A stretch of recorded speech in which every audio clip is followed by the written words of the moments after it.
जय महाराष्ट्र मित्रांनो, latest government job update तुमच्यासाठी घेऊन आलोय. तुम्ही ते वाचू शकतात.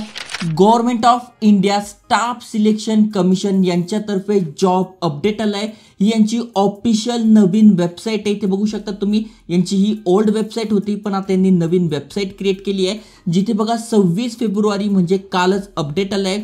Notice for phase 12 2024 selection post. मग तुम्ही 10वी झालेला आहात, 12वी झालेला आहात, ग्रॅज्युएशन आहात, सगळ्यांसाठी इथे वॅकन्सी असणार आहे. महत्त्वाचं म्हणजे आपल्याला या नवीन वेबसाईटवरूनच अप्लाय करायचं आहे, त्याची माहिती देतोय. अनेकांना या बाबतीत कल्पना नाही आहे, त्यामुळे व्हिडिओ पूर्ण बघा. आणि तुम्ही बघू शकता त्यांची जी PDF आहे ती 1, 2 नाही, टोटल 167 पानी PDF आहे. त्यामुळे ही PDF समजणं अत्यंत गरजेचं आहे, कारण की भरपूर साऱ्या पोस्ट आहे. महाराष्ट्रामध्ये पण भरपूर साऱ्या ठिकाणी आहे. आणि त्याहीपेक्षा महत्त्वाचं म्हणजे फॉर्म भरणं सुरू झालं आहे. 18/3/2024 पर्यंत आपण फॉर्म भरू शकतोय.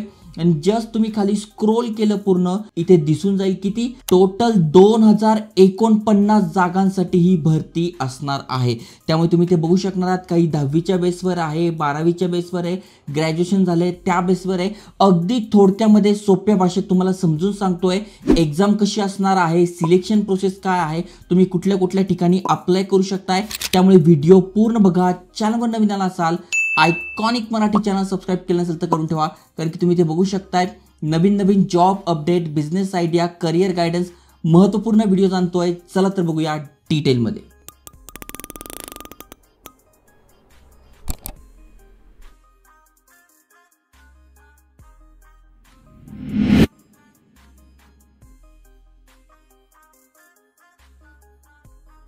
तर मित्रांनो, जसं मी तुम्हाला सांगितलं 26/2/2024 रोजी हे अपडेट आलेलं आहे. महत्त्वाचं म्हणजे भरपूर साऱ्या जागा आहेत. त्यामुळे तुम्ही जर गव्हर्नमेंट जॉबच्या शोधात असाल तर नक्की तुम्ही ते अप्लाय केलं पाहिजे. ओके, महत्त्वाच्या तारखा तुम्हाला समजल्या आहे. 26 पासून ते 18/3/2024 पर्यंत आपण अप्लाय करू शकतोय. इथे कम्प्युटर बेस्ड एक्झाम असणार आहे. ती 6 ते 8 मे 2024 रोजी असणार आहे, जी की टेंटेटिव्ह डेट आहे, मागे पुढे होणार आहे, जी की यांच्याच ऑफिशियल वेबसाईटवर आपल्याला तारीख समजून जाईल. त्यानंतर तुम्ही ते बघू शकतात. काही प्रॉब्लेम असेल, फॉर्म भरताना काही अडचणी आल्या तर यांचा हा टोल फ्री क्रमांक आहे, इथे तुम्ही कॉन्टॅक्ट करू शकणार आहात. आता बघा, एवढी PDF वाचायची म्हटल्यावर अत्यंत अवघड आहे, पण अगदी सोप्या भाषेमध्ये मी तुम्हाला समजून सांगणार आहे. इलिजिबिलिटी क्रायटेरिया काय, महत्त्वाचं म्हणजे फी अत्यंत कमी आहे. आता तुम्ही ते बघू शकतात. एज लिमिट जे की 1/1/2024 रोजी कॅल्क्युलेट होणार आहे. मग तुम्ही ते बघू शकणार आहात. 18 ते 25 यांनी वय दिलेलं आहे, जे की मी तुम्हाला अत्यंत सोप्या भाषेत समजून सांगतो. तर इथे बघा, सगळ्यात आधी आपण ॲप्लिकेशन फी समजून घेऊ. जे की जनरल, OBC आणि EWS मधून तुम्ही अप्लाय करताय तर फक्त 100 रुपये इथे फी असणार आहे. ओके, SC ST PWD मधून तुम्ही आहात तर फक्त 0 रुपये फी असणार आहे. आणि मोड पेमेंट का आहे तर ऑनलाईन आहे. ओके, खाली स्क्रोल केल्यानंतर तुम्हाला इथे एज डिटेल्स दिसून जातील. जसं मी तुम्हाला सांगितलं, तुम्ही 10वी आणि 12वीच्या बेसवर अप्लाय करताय. भरपूर साऱ्या पोस्ट आहे, तर तुमचं वय 18 ते 25 किंवा 18 ते 27 पाहिजे. कुठल्या पोस्टसाठी अप्लाय करताय त्यानुसार आहे. ओके, त्यानंतर तुम्ही जर ग्रॅज्युएशन झालेलं आहात, ग्रॅज्युएट लेवलच्या पोस्टला अप्लाय करताय तर तुमचं वय 18 ते 30 पाहिजे आहे. ओके, जी की एक चांगली गोष्ट आहे. त्यानंतर तुम्ही खाली स्क्रोल केल्यानंतर व्हेरियस पोस्ट आहे, म्हणजे टोटल 2049 पोस्ट आहे 10वी 12वी ग्रॅज्युएशनसाठी. आणि तुमचं जे शिक्षण आहे, म्हणजे तुम्ही 10वी झालात, 12वी झालात, ग्रॅज्युएशन झालात तर ते 18/3/2024 रोजी पूर्ण झालेलं पाहिजे. त्यानंतर खाली स्क्रोल केल्यानंतर सगळ्यात महत्त्वाचा प्रश्न असतो की हे सिलेक्शन प्रोसेस काय आहे. आम्ही अप्लाय तर करून टाकू, कारण की फी तर फक्त 100 रुपये आहे, पण मग सिलेक्शन कसं होणार आहे तर मित्रांनो समजून घ्या. सगळ्यात पहिल्या स्टेजमध्ये तुमची रिटन एक्झाम होणार आहे. ओके, त्यानंतर तुमची स्किल टेस्ट होणार आहे. त्यानंतर डॉक्युमेंट व्हेरिफिकेशन होणार आहे. त्यानंतर मेडिकल एक्झामिनेशन होणार आहे. म्हणजे टोटल किती होणार आहे तर टोटल 4 स्टेजेस आहे, ज्यामधून तुमचं सिलेक्शन होणार आहे. सगळ्यात महत्त्वाचं या दोनच आहे, पहिली आणि दुसरी, म्हणजे रिटन एक्झाम आणि स्किल टेस्ट. जर तुम्ही पास केली, स्किल टेस्ट सगळ्यांसाठी नाही आहे. तुम्ही अमुक म्हणजे ड्रायव्हरसाठी अप्लाय करताय, मग त्याच्यासाठी स्किल टेस्ट असणार आहे. सगळ्यांसाठी स्किल्स टेस्ट नाही आहे. ओके, त्यानंतर डॉक्युमेंट व्हेरिफिकेशन आणि मेडिकल एक्झामिनेशन, आणि तुम्ही स्टाफ सिलेक्शन कमिशनमध्ये जॉबला लागू शकताय. आता सगळ्यात महत्त्वाचं म्हणजे इथे निगेटिव्ह मार्किंग ठेवलेली आहे. 0.50 mark for each wrong answer. 2 तासाची एक्झाम असणार आहे. Mode of exam computer based test असणार आहे. ओके, ज्याला CBT म्हणतात. आता कुठले कुठले सब्जेक्ट असणार आहे तर तुम्ही ते बघू शकतात. जनरल इंटेलिजन्स 25 क्वेश्चन 50 मार्कासाठी, जनरल अवेअरनेस 25 क्वेश्चन 50 मार्कासाठी, क्वांटिटेटिव्ह ॲप्टिट्यूड 25 क्वेश्चन 50 मार्कासाठी आणि इंग्लिश लँग्वेज 25 क्वेश्चन 50 मार्कासाठी.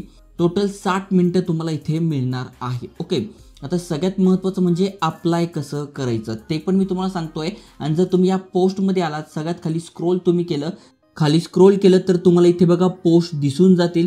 जसं की तुम्ही इथे बघू शकता 10वीच्या बेसवर कुठल्या कुठल्या आहेत त्या तुम्हाला बघून घ्यायचं आहे. म्हणजे 10वी शिक्षण झालं असेल मग त्याची लेवल कोणती आहे, वय किती पाहिजे, त्यानंतर ते कुठल्या ठिकाणी असणार आहे ते तुम्हाला दिसणार आहे आणि पोस्टचं नाव काय आहे ते दिसणार आहे. जसं की तुम्ही इथे बघू शकणार आहात टेक्सटाईल इंजिनियरची पोस्ट आहे. ओके, मग कुठल्या ठिकाणी आहे बघा, कुठल्या मिनिस्टरमध्ये आहे ते चेन्नईमध्ये हा जॉब असणार आहे. त्यानंतर इथे बघा 18 ते 30 तुमचं वय पाहिजे, लेवल 6 आहे. मग याच प्रकारे जर तुम्हाला महाराष्ट्रामध्ये कुठे कुठे आहे ते बघायचं असेल तर जस्ट तुमच्या मोबाईलमध्ये लॅपटॉपमध्ये तुम्हाला Ctrl+F टाईप करायचं आहे. त्यानंतर तुम्ही ते सर्च करू शकता. जसं की तुम्हाला इथे नागपूर पाहिजे आहे तर मी नागपूर करून एंटर देतो. तर बघा नागपूरमध्ये ज्या ज्या ठिकाणी ते आपल्या समोर आलंय, जसं की बघा ही एक पोस्ट आहे, नागपूरमध्ये आहे, वय किती पाहिजे, लेवल कोणती आहे, किती जागा आहे ते आपल्याला दिसतंय. प्लस नागपूरमध्ये अजून कुठली आहे ते तुम्ही बघू शकताय. त्यानंतर तुम्हाला इथे मुंबई पुण्यामध्ये सर्च करायचे तर ते तुम्ही करू शकताय. पुणे टाकून मी एंटर देतो. जसं की तुम्ही इथे बघू शकता आता इथे क्राफ्ट्समॅनची ही पोस्ट असणार आहे. Central water and power research station Khadakwasla, ministry of जल शक्ती पुणे या ठिकाणी तुमची पोस्टिंग असणार आहे. 18 ते 27 तुमचं वय पाहिजे. लेवल 2 ची पोस्ट आहे, 10वीच्या बेसवर आहे. टोटल 4 जागा आहे. अशा प्रकारे तुम्ही इथे लोकेशननुसार सुद्धा बघू शकणार आहात. ओके, त्यामुळे PDF मोठी आहे, तुम्हाला थोडे कष्ट घ्यावे लागणार आहे, बघावी लागणार आहे कुठल्या ठिकाणी कुठल्या पोस्ट आहे.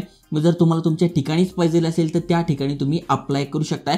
फक्त अप्लाय करण्याआधी तिथे शिक्षण किती आहे, लेवल कोणती आहे, वयामध्ये आपण बसतोय का आणि पोस्ट किती आहे ते पण बघून घ्या. कारण की ते कास्टनुसार पोस्ट दिले आहे, त्यासाठी तुम्ही एलिजिबल आहे का ते बघून तुम्हाला इथे अप्लाय करायचं आहे. आता अप्लाय कसं करायचं तर ते पण अगदी सोपं आहे. तुम्हाला यांच्या ऑफिशियल वेबसाईटवर यायचं आहे. इथे बघा दिले अप्लाय नाव, इथून तुम्ही अप्लाय करू शकताय किंवा डायरेक्ट या वेबसाईटची लिंक मी तुम्हाला डिस्क्रिप्शनमध्ये टाकून देईल. सगळ्यात पहिले आल्यानंतर तुम्हाला इथे रजिस्टर नाव यावर क्लिक करायचं आहे. त्यानंतर तुम्हाला तुमचे personal details, password, additional details आणि डिक्लेरेशन करून तुमचं अकाउंट क्रिएट करून घ्यायचं आहे. कारण की ही स्टाफ सिलेक्शन कमिशनची ऑफिशियल नवीन वेबसाईट आहे. तुम्ही याआधी जी यांची ओल्ड वेबसाईट आहे त्यावर तुम्ही अकाउंट क्रिएट केलेलं असेल ssc.nic.in.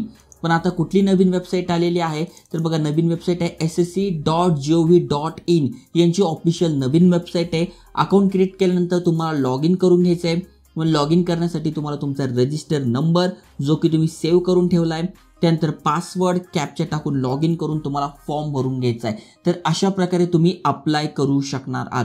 PDF थोडी मोठी आहे. कशा प्रकारे लोकेशन सर्च करायची सगळी माहिती तुम्हाला दिलेली आहे. काही अडचण असेल तर डिस्क्रिप्शनमध्ये तुम्हाला सगळी डिटेलमध्ये माहिती मिळून जाईल.